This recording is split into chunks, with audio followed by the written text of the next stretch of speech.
Well, hello everyone, and welcome back to Adrian's Digital Basement. On today's video, another episode of PC Archaeology. Going to be taking a look at this IBM 5170. This computer was donated by viewer and patron Justin from Seattle. He happened to be driving through Portland and said he had some stuff to give me, so I met up with him and picked it up. There are some other things besides this machine which we'll be taking a look at probably on the second channel at some point. Before I get started, I just want to mention one other thing. I wasn't intending to make a video on this machine, at least not at this point.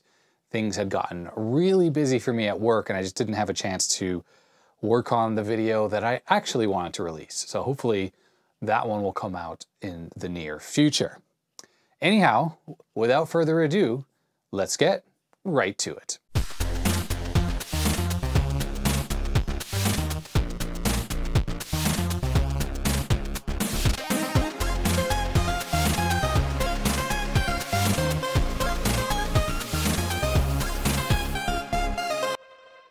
Before I talk about this machine, I want to talk about this. It's a little bit of candy that Justin brought me. I think he said he got it at Cost Plus World Market up in Seattle. It is two versions of Haribo that I have never seen, so I figured, let me cut these open and just give them a very quick taste test. I know I'd always mentioned that the candy reviews would be on the second channel, but I figured might as well just do these very quickly right here. So this first one, very interesting. They're like little spools. And I'm not quite sure the way you're supposed to eat them. I suppose like this, break off a piece. Oh yeah, that's good. It's a very tart taste. This sort of reminds me of the Haribo, that package that had the varieties of Haribo from around the world in it. And this stuff tastes maybe like the stuff you get from Spain. They were extruded little tubes. So I guess this is extruded in a different way in this round wheel thing. But I gotta say, I really like it. And the next one, Pinky and Lily. These look like very pink and purple colored. And then they have that white stuff on the back, the milk candy, whatever it is. And the shapes are owls, really cute. Maybe these are kids' characters from a cartoon or a book or something. What do I think about Pinky and Lily? It's okay. It's pretty good. I'd definitely eat all these if I had low blood sugar. It's just sort of sweet, and the white sort of milky part in the back is good. Good little combo. Flavors are weird. It's kind of flowery. Not quite sure. I definitely prefer these extruded wheels here. A nice tart taste. Anyhow, okay, enough of the candy reviews. Thank you, Justin, for bringing these for me. All right, so the IBM 5170, if you know my lab, I actually have one, and it is right there. It's always where it sits on top of that keyboard drawer. I picked up this machine a number of years ago from a local person. I think I paid $10 for it, but it had been dropped, so there's a big crack or hole in the side of the front bezel. The top metal cover was all dented up. I had to kind of hammer it back into shape. I think some of the standoffs on the front panel were broken off as well, but I epoxied those back on.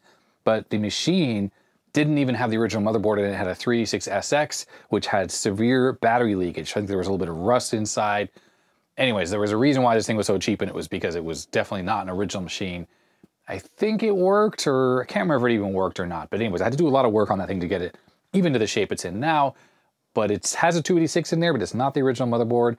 And of course, that hole in the side isn't the end of the world, but it definitely kind of bothers me. But this machine, it looks to be in pretty good shape. I mean, I won't know until I clean it up because it's pretty dirty overall. The whole case is really dirty. It's got the original 5¼ inch disk drive, 1.2 megabyte, nothing else installed. I figure I'll be taking this machine and the one I have over there and making one good machine between the two of them. And that means I can take the badge off of that machine and stick it on here, for instance, because at the minimum, this front bezel is in better shape than that thing. Let's take a quick look at the rest of this machine.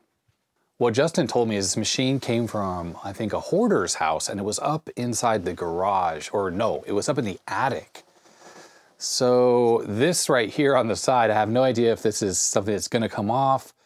It looks like there might be rust here, but this also just could be gunk that does clean off, so I'll need to take this machine and give it a thorough cleaning. But as usual, we have the nice chunky power switch there. I have no idea about the operational status of this machine. Does it work? Does it not work? I don't know. It does have the rear badge for the 5170. Got a few scratches and scuffs, but the plates on here, one of the screws is missing.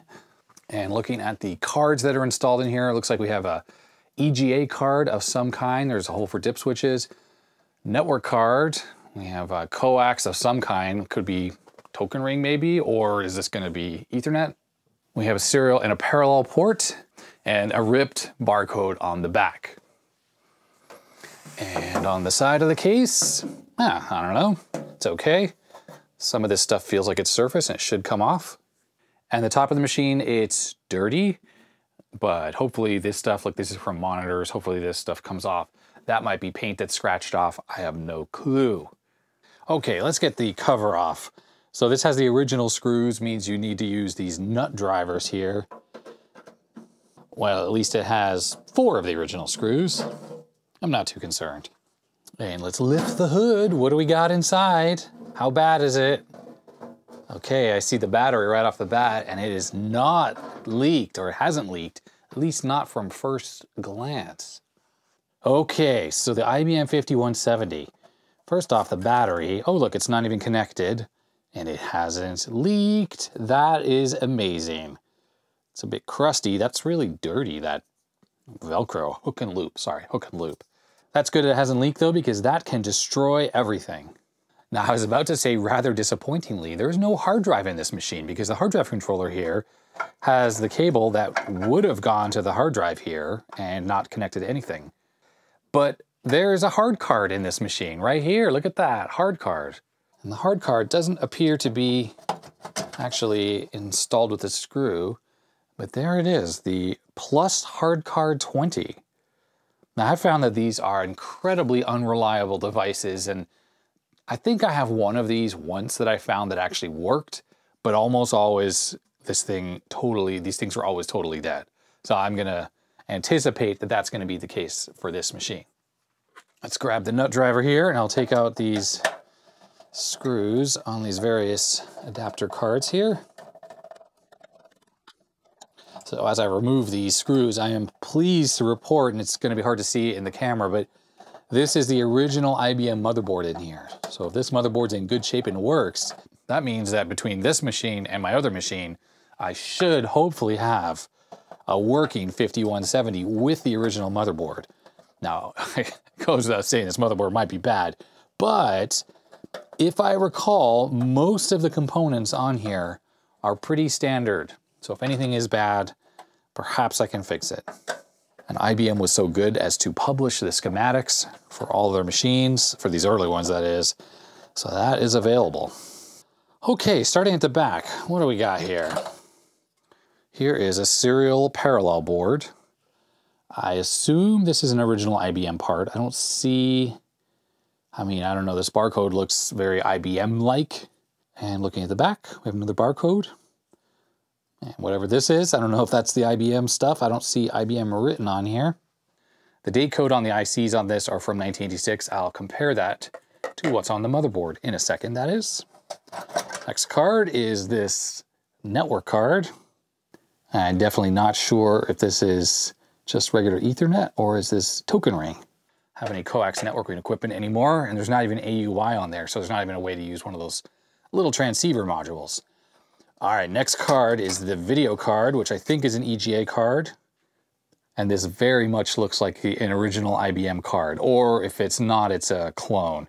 So it has a connector here for the RAM expansion that you would get for this to bump it up to what, 256K of RAM, something like that. And then there's this connector here, which is like the feature connector. And I think that this connector, which is often on many of the clone EGA cards, is what connects to these two RCA jacks that are on the back here. That these aren't normally connected unless you have something plugged into here, which might convert the video signal into composite, for instance, and then output at one of these. And in fact, comparing it to the serial card definitely looks very similar from a manufacturing perspective. In fact, this one says comp right here, and it says that right there as well, probably for components. And from a RAM capacity on the stock EGA card, now I've never actually had the IBM card, and I haven't looked it up on the internet yet, But I see 4416 chips here, which is 2 of these is 16K, which would mean that this is 64K of onboard memory. And a whole bunch of the ICs say IBM Corp on them. So definitely an IBM EGA card.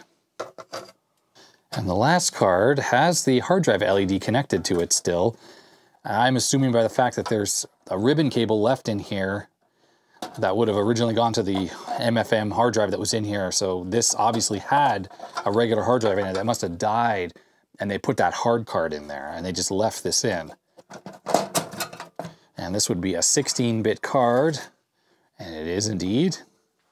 I'm not sure if this is an IBM card or not, but probably is.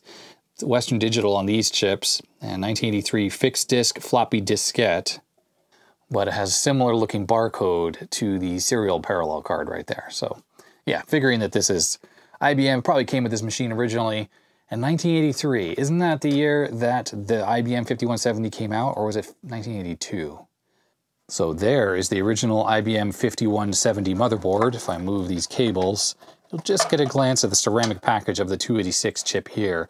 But this metal plate is something that's a dead giveaway for IBM's motherboards. Of course, this also has chips here. The BIOS chips are labeled IBM right on them, so it's not a clone, or if it is, it's using the original chips. And I really do have to say, other than this thing being a little bit dusty, the inside of the case is in really good shape. The fact that the battery didn't leak and destroy things means that this thing should be easily cleanable and be made to be a really good 5170, at least this bottom part. This is the power supply right here, by the way. It is an IBM power supply. It does say IBM part number right on there, and it's probably very dusty inside. Yeah, I can see a lot of dust in there, although it's not too bad. Okay, yeah, that's dirty. Okay, before I turn this thing on, I'm going to take this power supply out, and I'm going to use a known good power supply on the motherboard here. I'm not going to power it up from this one, and then I'll plug this into a kind of a junky motherboard. I just don't want to risk damaging this IBM original motherboard with a power supply that's faulty. Now, I will have to say, though, in IBM's credit, this power supply is probably somewhat over-engineered, and if any of the rails are out of spec, say they're too high, I bet you this thing shuts down immediately. Probably only works within a very narrow range of operation just to prevent any kind of damage to the motherboard. And that's in contrast to the cheaper power supplies that don't quite have such robust protection. So this is the original IBM kind of harness here for the disk drives and the hard drive. So this one goes to the original 2 disk drives, and if you bought the 3.5-inch module to go in this thing, it would come with an adapter that plugged into this and it converted to the little pins that are on the back of the drive. And then these connectors here, there was one that could go, I think, underneath the disk drives for a hard drive, and then one that could go in this bay here, a big full height Seagate. And there would have been 2 additional thinner ribbon cables that were for the 2 hard drives that someone must have removed and taken out. All right, so the power supply should just go forward. I took the 4 screws out. Yes, a little dusty there, a little dusty. Here's the power supply I'm going to use. This is my bench power supply that's under that Pentium board I always use. And yeah, the floppy disk is attached here because I was having problems with the power supply shorting against the underside of the motherboard. Even though the motherboard sits on a tray, it would sometimes tilt over and short out and cause issues. I never damaged anything, luckily, but nearly did probably. But then the slots would stop working, things like that. Okay, we're good to go with the power. It's connected up to the wall, plugged in the motherboard. I'm going to power this machine up with this. This will tell us with these LEDs here if we're getting the correct voltage rails, which of course, I know this power supply works, but in case something's shorted on here, it'll turn off the power supply most likely. And on the LEDs, we have 2 7-segment displays here. We should see the BIOS Post code. I think the 5170 supports it. Maybe. Maybe not, though. At least I'll know the voltage rails are working. So I think we're ready for testing. Here's the power switch right here. Here we go. All right, we're getting post codes and we're getting a beep. That is probably fine. It's going between 31 and 32, so I'd have to go look that up. That could be because there's no video card installed. It does seem to be still changing, 40. Okay, we're getting various error codes. I mean, I think this thing is working. It is working. So the next logical thing to do is let's connect up a video card. I'll use this VGA card, which I know works as well. And let's see if we get a display on here. I mean, all signs point to yes, because we saw beeping and postcodes and things. Look at that, popped right up. 512 kilobytes of RAM. We got some errors there. 601 diskette error, 162 system options not set, and of course 601 diskette error again. We just did it twice. And if I hit F1, it's gonna try to boot, but there's no floppy drive controller, so that's not gonna work. And this machine does not have a built-in BIOS menu. Oh, it went to basic. Look at that, IBM Basic. So yes, as I was saying, if you're not familiar with the original 5170, the BIOS that's on here, the IBM BIOS, does not have any configuration options that you can go into. You have to boot a floppy disk, which then goes into DOS and it configures all the options in the BIOS. There are third-party utilities to do that. I think G-Setup is one of them. Or the other alternative is you can replace the IBM BIOS with an AMI from a later 286. They are completely interchangeable like that. And it will have a boot menu then, well, you know, a BIOS setting screen as we are used to on most retro computers, even up to modern day computers. And then you can configure various things. But clearly it's working, there it is. So how cool that this computer is fully functional. Justin told me when he rescued this, and it was a rescue, it was going to get trashed. And he saved this machine, plus some other things, from being thrown in the garbage. And that's just great, because like I mentioned, I've been looking for a 5170 for a while now to fix up my one with a broken front. And this one so far is gonna fit the bill. I need to know the motherboard is mostly working. I think at this point I need to hook up a floppy drive to it so I can boot it and check it and let it run through some diagnostic tests. 3.5-inch floppy drive, disk controller card, one that I know actually works. I'm afraid to use that stuff that was in here in case any of it's broken. That will just introduce extra troubleshooting variables I don't really need. Now, I'm completely unsure is if this computer can actually boot a 3.5-inch disk drive while the BIOS is not working. I mean, the settings have been reset. And that might be a problem because it's expecting a 1.2 drive, which is the A drive on this machine. That could cause it to not read this properly. We'll see. Okay, it's giving me a diskette error. Not quite sure why. It's attempting to boot. I don't think it's working. Oh, starting MS-DOS. It's actually working. Look at that. And it just stopped loading. Light's not on. Okay, I'm gonna go figure out what to do next, how to get this thing booted into DOS. Okay, I'm back. And hopefully this does the trick. 1.2 meg drive, or disk rather, formatted with DOS 622, and it has check it on it. I did this on my other computer. Of course, I don't want to try this drive that might be bad, so I have a TAC drive here. I think this is good, I think. I should really write on here with a marker to say if this is a 1.2 or a 360, because I have some 360s that are in the same front form factor bezel thingamajiggy. Okay, let's hook this up.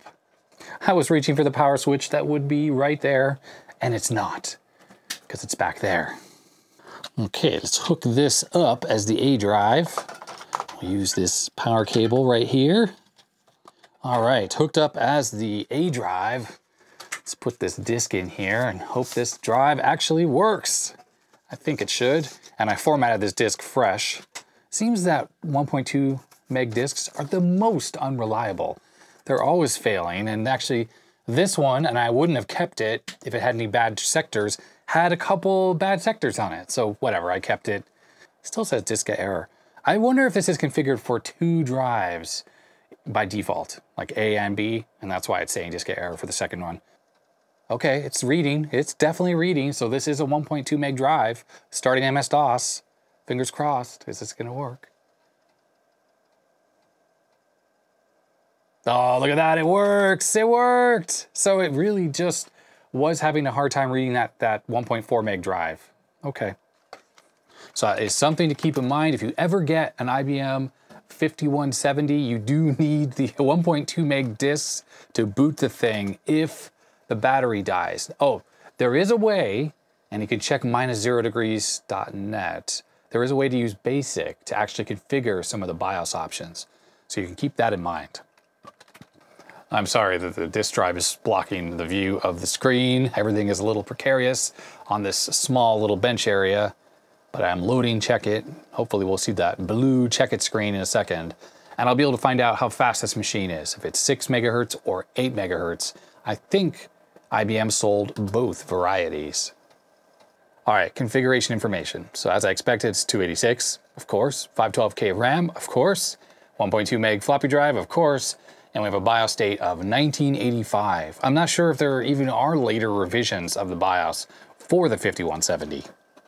I have been looking at date codes on the motherboard and I can't really make heads or tails. I think 84, but the BIOS is from 85, so could that have been upgraded at a later time? Maybe.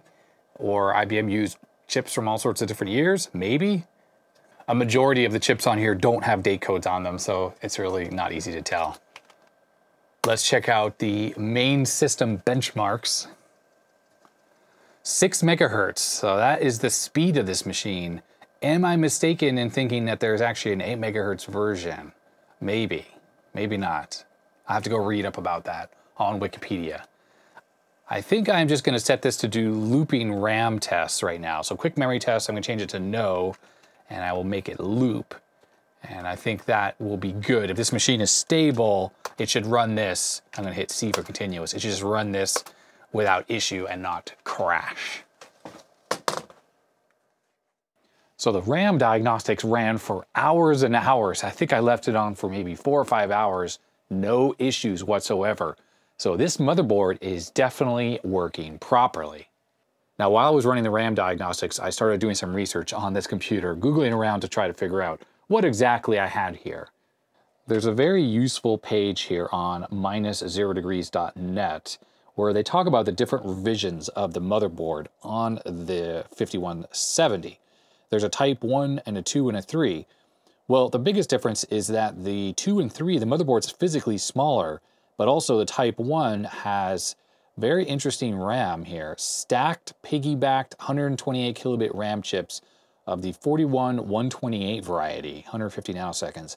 I must say I've never heard of such a thing, never seen such a thing, but this motherboard in here is absolutely the version with the stacked memory. When I took a closer look at these chips, which you won't be able to tell from the camera angle here, but these are stacked. There are two on top of each other, and sure enough, they are the 128 kilobit type chips. All of the later versions of this motherboard have less RAM chips. There are actually 4 rows of chips here. You can't see the 2 that are blocked by the metal here, but there are 4, 2 more down here. The later ones have half as many chips for the same 512K.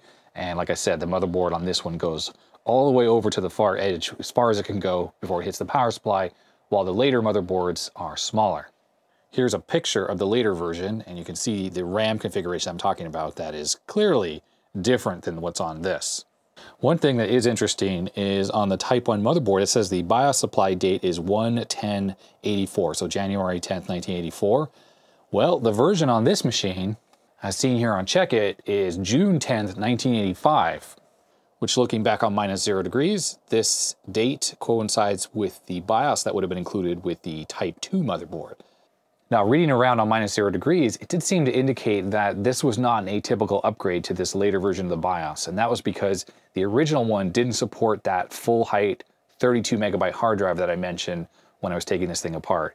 So perhaps at some point someone upgraded this to that bigger hard drive, and I think that was a pretty typical upgrade of the BIOS. I don't know if that was an IBM sanctioned upgrade or that was something that dealers did or what, but the chips that are in there definitely are labeled IBM. So they are original, but they are the later ones. If I reboot this computer, there is an interesting issue that happens here.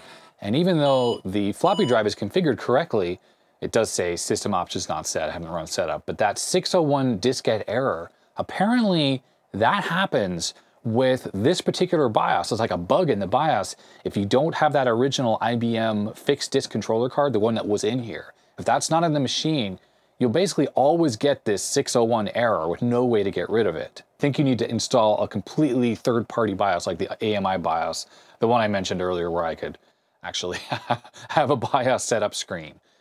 I'm kind of feeling, though, that I want to keep this machine as original as possible. So if in that case, I need to keep these original BIOS chips in here, and I guess I'll just need to use that IBM card. Luckily, I have that, which will hopefully make this error go away. All right, so the stuff you see on the bench here, these are the components I took out of this computer. So we have hard drive controller, the hard card, Ethernet card, EGA card, serial parallel card, the original battery. I don't know, I have one of the slot covers here. This is the floppy drive that was in the machine and the original floppy and hard drive cable. I've given everything an inspection and a little bit of a clean. The disk drive was dusty. The rest of these things were actually pretty clean, but I just cleaned up the contacts on the slot connectors, stuff like that. Nothing is actually tested yet, so I'm going to grab a machine I know works, and we'll test all this stuff here on the bench. First thing I just want to do, and this is kind of silly, get the multimeter out here. Let's just see if this battery actually has any life left in it. It is technically possible that it does. Hey, we're getting 2 volts. I don't think that's enough to run the computer.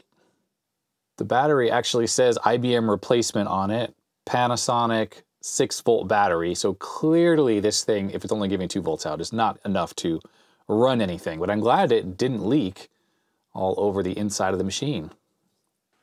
I'm going to use this 286 AST motherboard here for testing of these components. Nothing here is particularly interesting, to be honest. I just want to see if the EGA card works, this serial parallel works, floppy controller works. I'm not going to test the Ethernet card because I don't really have a way to even see if that works. And the hard card is definitely an interesting card. I'd like to see if this does work, because then we can poke around and see what's on the drive. And of course, I want to make sure that this floppy drive works. It would be nice to be able to put an original IBM drive back in the machine. But my other 5170, which I plan to combine these 2 computers to make one, has a working one of these drives anyway. So it's not imperative that I have this drive working, but it would be nice. Okay, let's use this known good power supply with the floppy drive taped to it as my sort of stand for this motherboard. We'll just stick a mouse pad on it. One thing I really like about this power supply is it has nice long cables for the power to the motherboard. First, I just need to make sure this motherboard still works. You never know. I don't want to go chasing down issues with other things if the board is bad. So this was the VGA card I had in the other computer, the 5170 when I was testing a second ago. And everything is working, 512K of RAM, which is all that's left on here. I had to pillage some of the memory for something else. Sweet. All right, I think I'm going to plug in this big disk controller card. Let's see if we can get the floppy drive working. In fact, I'll just grab the drive. Well, actually, no, I guess I can test with this drive here. Why don't I just do that? I have the disk here. I was booting, has check it on there. Now, I haven't cleaned the heads on this, but I did give it a little bit of just a clean on the front. I also lubricated the drive rails, whatever the rails here on the head assembly. It was just slightly dusty. Everything seems to be in good order with this drive, at least visually it does. In case anyone is wondering, this is the sticker on the back of the drive here. YD-380 1.2 megabyte, manufactured for IBM Corporation, but made in Japan. All right, things are connected, and let's see what happens when we turn this on. Okay, the computer did not power on there. Let me unplug this drive, and it powered on there. That would imply that there's a short on this disk drive. Let's just plug this back in one more time. Actually, let's unplug the drive cable. Okay, well that time it worked. What's happening here? Do we have a short on the 12-volt rail? Well, that time it turned on. It's weird. It turned on and then turned off. Let me unplug this. Let's see if the machine stays on. It could well be the disk controller card that has a short as well. Okay, we're getting an image. It's got to be something wrong on this disk drive. Oh, that's disappointing. Well, let me just grab the TAC drive that I was testing with, and I'll try this. Make sure that this controller definitely boots. Okay, here we go. Let's try this again. I'm anticipating everything is going to be fine. There it came up. Normal drive seek. Drive type mismatch. Control Alt Escape. 1.2 megabytes. Well, that's fine. F5 to confirm. Weird. Okay, I'll just hit F1. Drive failure. What? I'm thinking there's just something non-standard about the way this card works, which is why... Okay, normal seek, but I'm still getting that drive error mismatch, and I hit F1, it just says disk boot failure without even trying to boot. And I wonder if this has something to do with why that 601 error is happening on the other motherboard. This card works in a slightly different way than a standard floppy drive controller, which might explain what's going on. Now, one thing I could do is I could take the IBM BIOS and put it on this computer, on this motherboard. It's an ASC motherboard, but there's nothing specific about this motherboard that precludes me from using the actual IBM BIOS on here. So I think I'm just gonna try that just to make this machine as similar as possible to the other one. Okay, I have the AST motherboard up and running with the IBM BIOS. Well, I think it's working. It seems to power on. I had a little trouble at first because this machine only had these 2 ROMs installed, and I assumed, like the 5170, they were 27256s. Well, when I put the same IBM BIOS images onto EPROMs on 27256s in the 2 sockets here, it didn't work at all.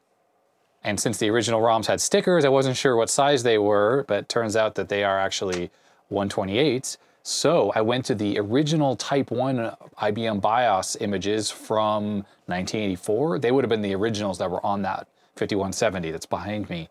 It has 4 27-128s, and this thing has all 4 sockets. And for installing them on the motherboard, I had no idea which order they went on, but this was U17, 27, 37, and 47. That is the same order that it would be on the IBM motherboard, and the machine powered on, and it's posting. So there it is, diskette error, press F1. Now I don't have the drive controller connected, so at least it's coming up. Let's just see if the keyboard is working, because it could be a slight difference with the keyboard controller. Nope, it works. F1 actually made it continue. So let's try the disk out now. Okay, so here is the original IBM controller again. Let's plug this into this slot. Furthest away from the RAM card. Ow.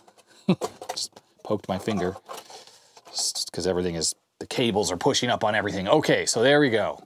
Now, let's see if this works. I have that disk in there, the boot disk we were using on the other machine. Powered up, counting up the RAM. Okay. And what's it doing right now? I don't know, it's just sitting here. Hey, no error. And it booted into, it booted into basic. Oh, you know what? I just had a thought. I think this computer actually has built-in floppy controller right on the motherboard of all things. Pretty sure it's one of these connectors right here. Yes, these are definitely floppy controllers. Now it was making it seek, but it could well be that commands to the floppy controllers were going to both the card and the onboard for like when it was sending commands to it. Look, it's plugged into the motherboard. Okay, it still didn't boot. Now I know these are both floppy connectors because the connector is keyed, it has a pin missing, and it is the same as the IBM card, wherever it is right there. Both of that same pin is missing on both those connectors as on that. The floppy drives 3 and 4, yeah, it just says diskette error, press F1. So it is that other one. Well, this is not helpful. This is a terrible motherboard for testing. This video has gone down a path I did not intend it to go down. Okay, I need to reevaluate what I'm doing here and start fresh. Okay, well anyways, I was saying about the double floppy controllers. When both of the floppy controller chips were on the computer at the same time, they're both occupying the same space in memory. So when the BIOS writes to the floppy controllers to say spin the disk and read it, well, it's going to control both of them simultaneously. But as soon as you try to read anything off a disk, what's going to happen is it's going to send a command to the controller to read, and the controller is going to try to place that information back on the bus. But the issue is there's two controllers in the same space, so they're going to be writing to the bus at the same time, potentially or probably creating a conflict. Now, it is weird that it's still not booting, even with this plugged in the motherboard. It's acting exactly the same, but probably because one of the chips, the one on the motherboard, was just saying, you know, no drive, or it wasn't returning anything, and the one on the card was. But there's definitely a bus conflict going on with both chips sitting on the bus at the same time. It's quite possible that there are jumpers to disable the onboard controller, but there's tons of jumpers on this board, and I haven't actually looked to see if there's a manual to figure out if I can disable the onboard stuff. But I think I'm just going to cut my losses and switch to a different motherboard, one that I don't need to worry about all of this ridiculousness. But actually, I guess it was kind of cool that I got the original IBM 1984 BIOS running on this machine, and it would be possible to take the later ones and just split the single 256 chips into two 128s, and it would run on this board. So if you have one of these boards and you feel like emulating the original IBM, there you go. You can do it. All right, we're back to my good old Pentium board I always do my testing with. I don't know why I didn't just use this in the first place. The thing I like about this motherboard is it does support all different floppy types, like all the way down to 360. And I can very easily, in the BIOS, just disable all the onboard peripherals, serial ports, and the, does this even have serial ports? Yes, it does, but it has onboard floppy controller. I can turn all that stuff off. Then I can plug the ISA cards in. Oh, but this is a bad motherboard for testing because of the CPU. It's in the way of the long slots. Oh, I just need... Okay, I'm gonna go grab another motherboard, one that doesn't have this problem right here. Okay, here's a 386 motherboard. This is one that Philip from the UK sent me. This one does not have the problem with the long slots. It also does not have the problem of onboard peripherals of any kind. So I won't have problems with the disk controller. Hopefully that should just work. Okay, all right, first things first, plug in the video card here. Let's just make sure we have an image. All right, ready for testing? Here we go. Right away, the screen comes on and says, check some error, no problem. F2 to run setup. Okay, so we are going to just set the date to something other than that. All right, so how do we set this? 5 1/4 inch, 1.2 megabyte. We will disable the hard drive. Display, we're going to set to VGA, EGA.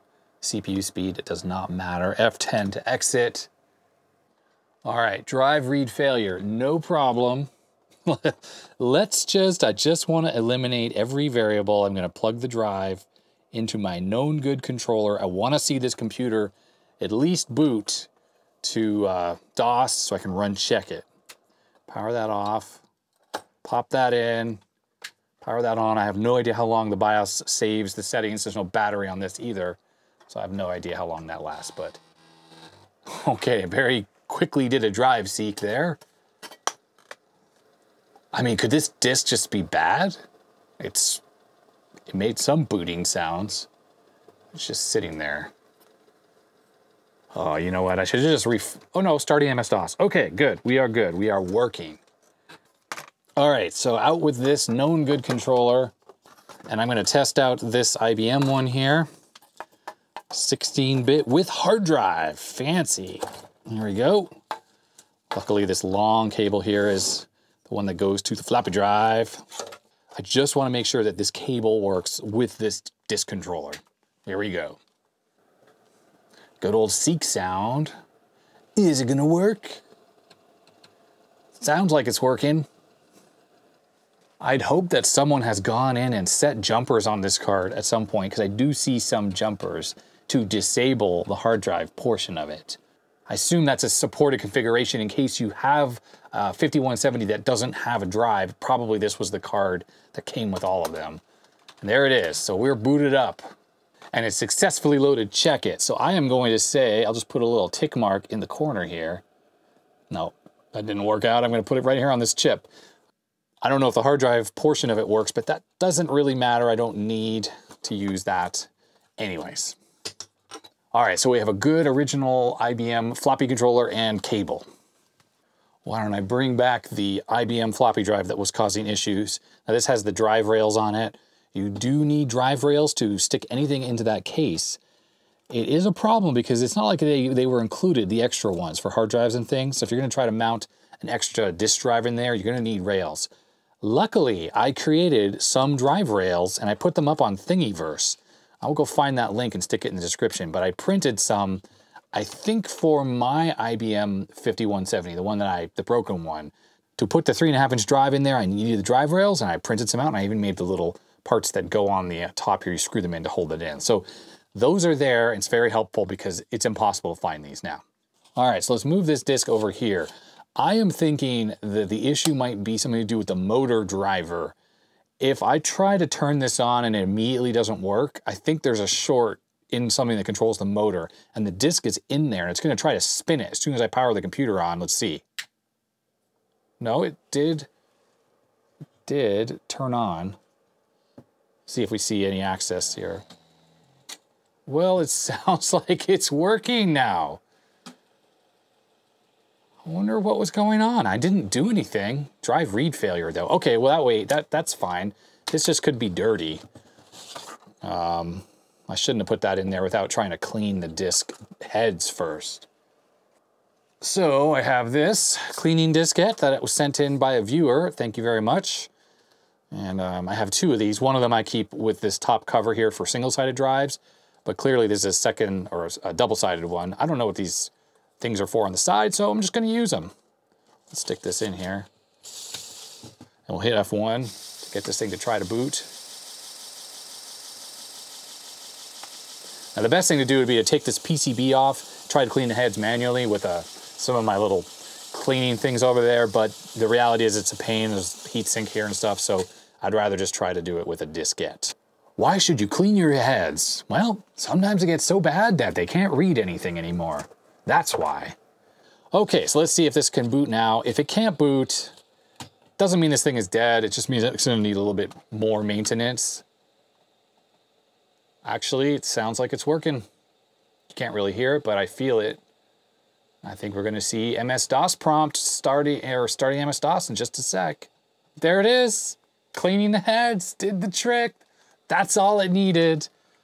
Now I was saying, let's load check it here. I was saying that if the drive weren't working, what I would probably do is boot this machine or a machine up on something else, and then I'd run IMD. And that helps you do drive alignments and stuff like that, and really clean the heads properly by taking this drive more apart and making sure that it can read known good disks. But let's see, if it boots into check it, then this drive is actually good. It's pretty quiet. I like these drives. Look at that, it works. It freaking works. In fact, I think there's actually a disk check thing in here, which I should just try. Test floppy disk A, and I'm not gonna do a write test, obviously. Is disk inserted? Yes. I'm going to skip the write test, S, here we go. So this sort of exercises the heads, moves them back and forth. Since I put a little bit of lubricant on the drive rails, it should just help work it in. It's still curious to me why this was causing the computer to turn off before. Don't really get that. Maybe, you know, maybe the power cord on the power supply is just loose, the AC power cord that goes into it. Could have been that, and maybe I just jostled it slightly. I'm not sure.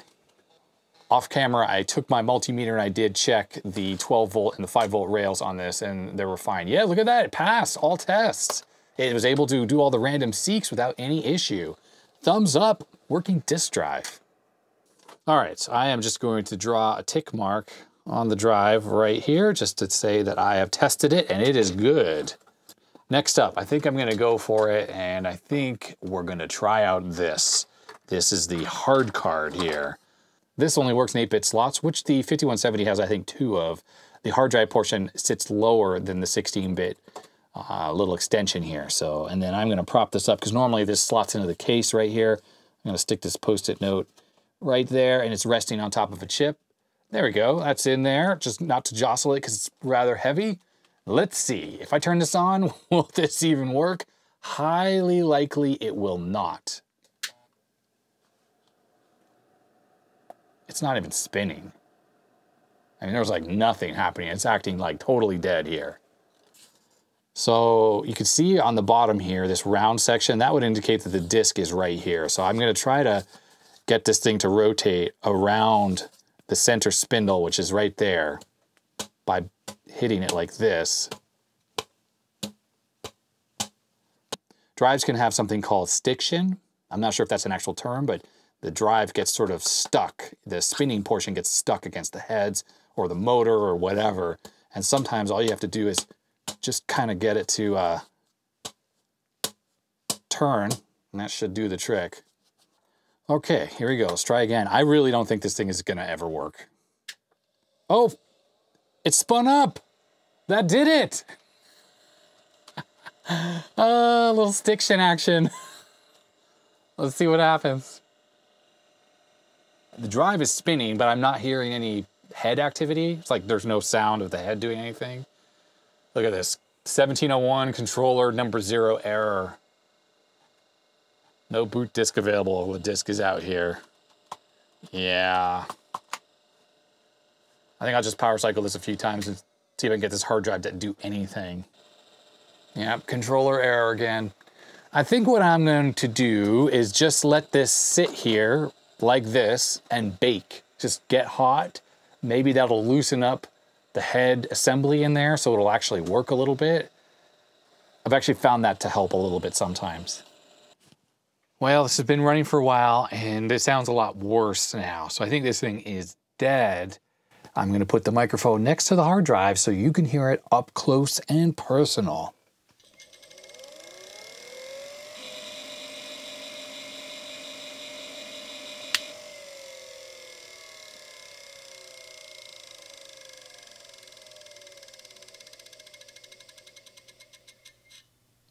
You hear that ticking sound that this thing makes as it spins down? Definitely sounds like a head crash.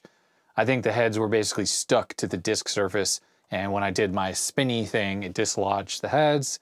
The drive could spin, but that basically destroyed the disk surface in the process. And that's just par for the course with these old hard cards. These things are so unreliable. I think at least I've had 10 of these come through the basement. One worked. All the other ones were dead and they made horrible noises and just didn't work. It's just a total shame. Maybe on a second channel video, I'll open this thing up. We'll take a look inside.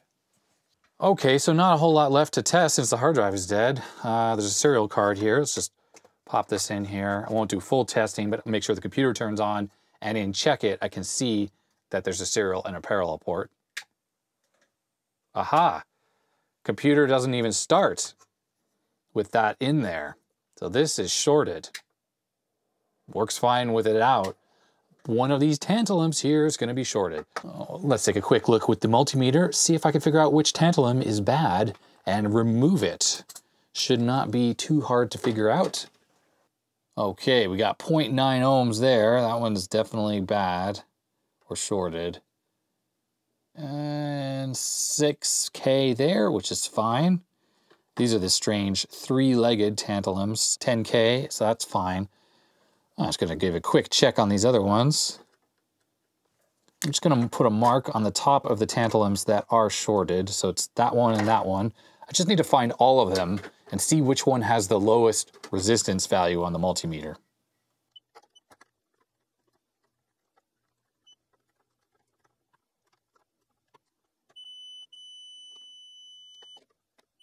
So 0.86 on that one, and this one over here, 0.83, so it's lower there. It's usually these larger tantalums that fail, so I'm just gonna remove this one. Could be this little one over here as well. So I'll take this one out first. All right, well, I was struggling to desolder it, so I just cut it off. Let's just quickly check to see if it's shorted anymore. Nope, it is not shorted any longer. And this one over here should not be as well. And it is not. So that was definitely a bad cap. All right, I replaced the tantalum with another one. It was very difficult to desolder. This board obviously is using, I think it's there's at least 3 layers. It's got a ground plane in between, and it must be really thick copper because it was really hard. I had to use hot air just to get the original one out. Well, I cut it out, but to get the little legs out, not easy. So it's a little bit butchered, but it's definitely, it's on there and it's not shorted anymore. So this should work. Well, I mean, it should work if this card's not damaged or broken in some other way. At least the computer will turn on now. Let's see what happens.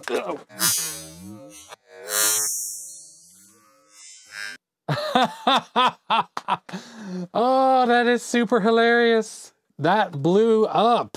And that was the capacitor I just installed. Why did it blow?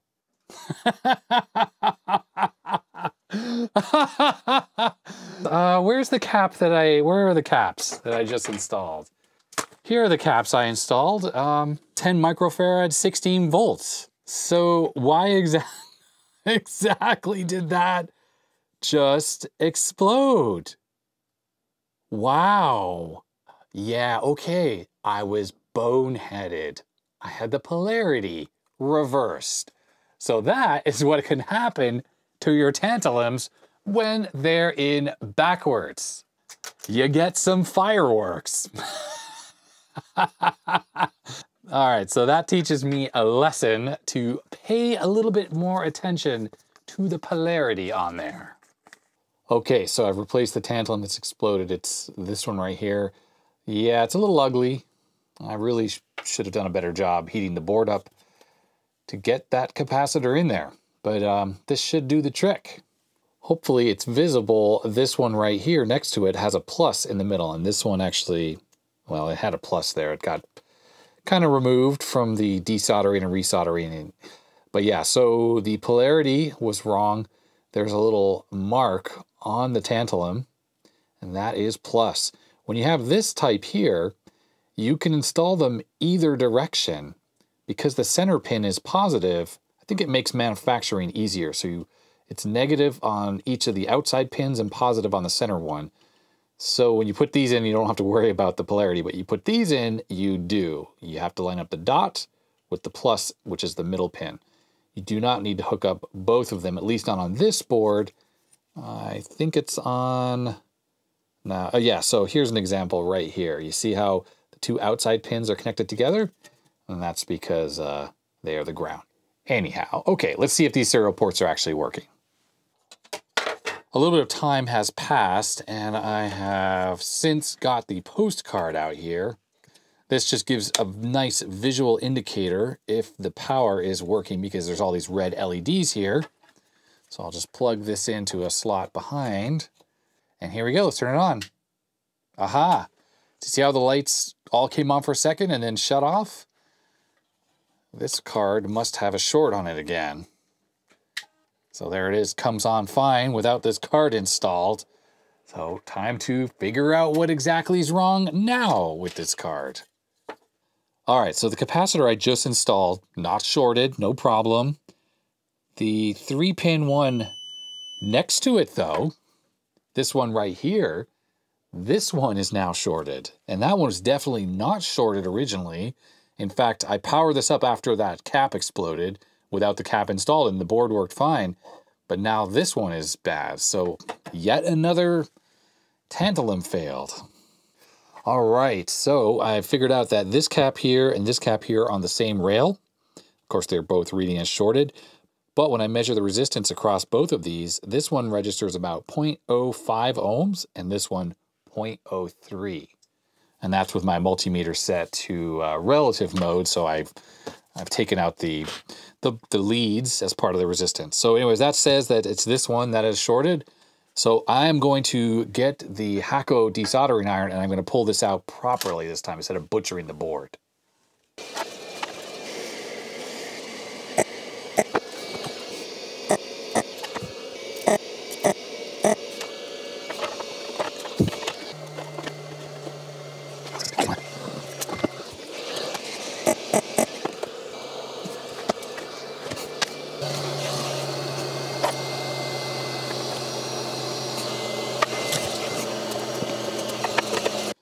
right, here's the cap I removed. Yeah, with the Hakko, it came out very easily. I did still use a little hot air to get it out, or heat up the board a little bit. It made it really easy to come out. Let's see if it's still shorted. So let's just check here. Yep, shorted. So this cap over here was shorted, and it's not anymore. And this one was shorted from the first cap, and it's not anymore. This is the new cap, and I also took the old one out and put it back in. Ugh, what a mess I made there. I just assumed I could use some solder braid to get that out, but really I had to use the Hakko. So if you are trying to remove caps on this and it's the three-legged ones, the two-legged ones are easy. You heat one leg, lift it up, heat the other leg, lift it up, then use some solder braid.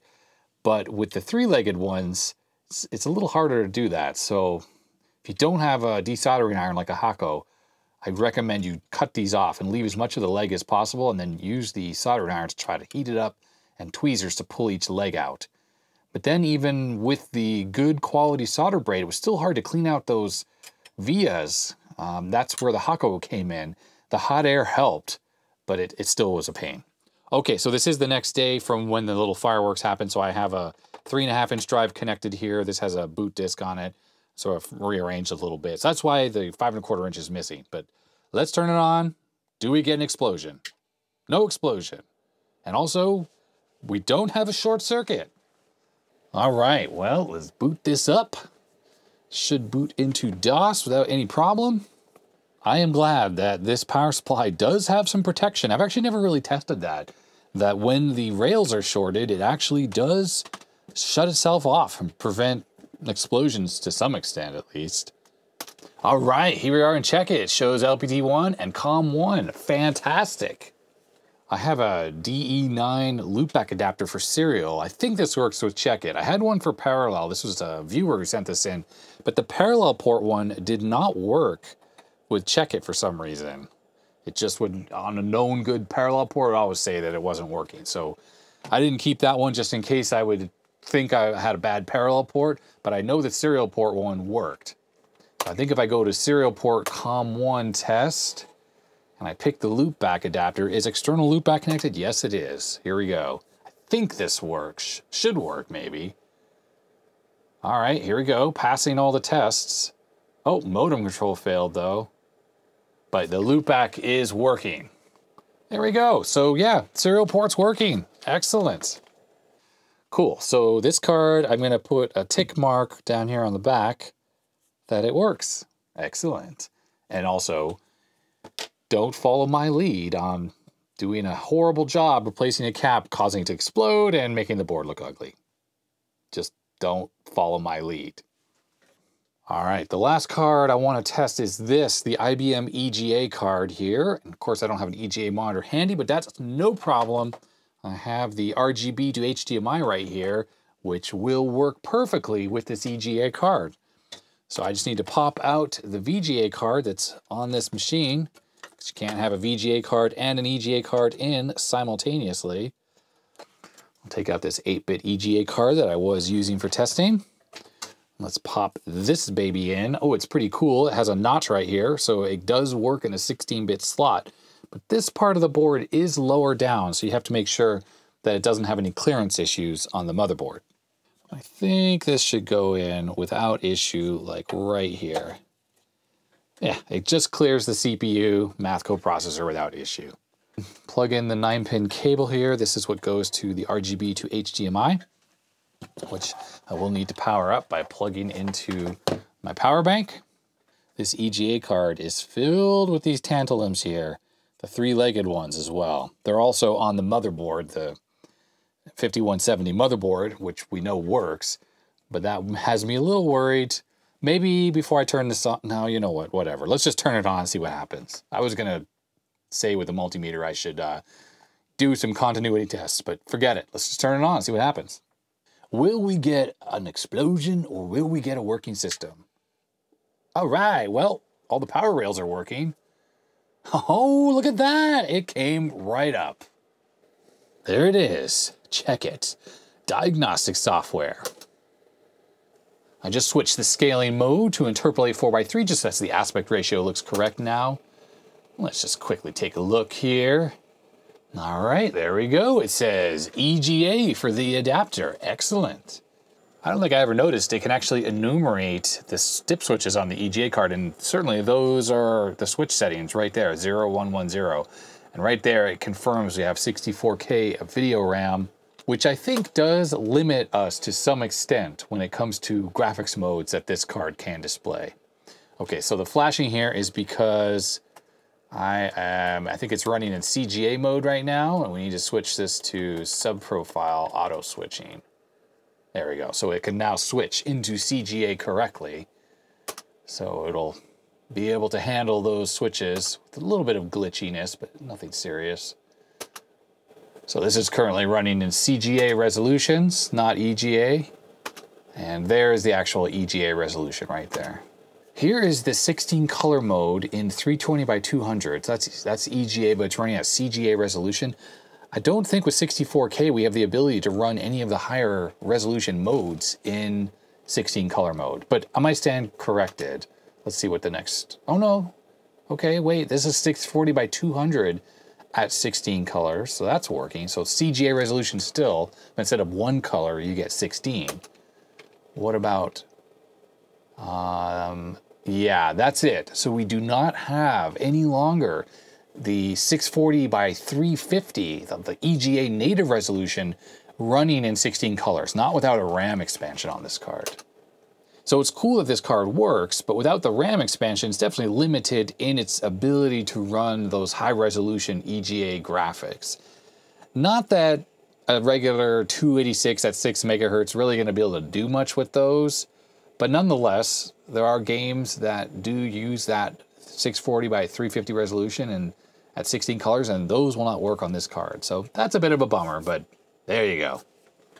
I do have other EGA cards that are, later clone ones, and they're about, this size, way smaller, and they have the full complement of RAM on them, so they can run all the higher resolution modes without any issues.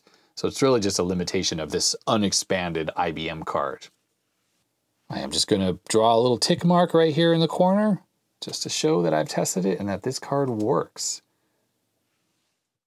And with that, I'm going to end part 1 here. This episode certainly had a little bit of a bang in the middle there, didn't it? Yeah, so in part 2, I'll be looking to expand the memory on the 5170 because 512K is definitely not enough. I mean, it's enough for a little bit, some applications, but to really be able to run a wider gamut of things on this machine, I'll need more than 512K. So we'll look to figure out how to get the machine upgraded, and also look how I can get the machine working with a little bit more storage than a 5¼ inch disk drive. I'd also like to thank once again Justin for rescuing the computer and bringing it down to Portland for me. Incredibly nice of you. And of course, I have to thank all my patrons whose names are scrolling up the side of the screen right now.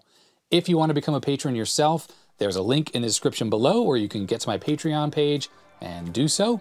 And of course, all the YouTube-y stuff, thumbs up and subscribe and comment section below, all that good stuff. And if you haven't already checked it out, I would recommend you take a look at my second channel, Adrian's Digital Basement 2, where I have a different set of videos and I'm releasing a couple a week. They're much quicker videos, a little more off the cuff, less editing, things like that. So check that out. And that's going to be it. So stay healthy, stay safe, and I'll see you next time. Bye-bye.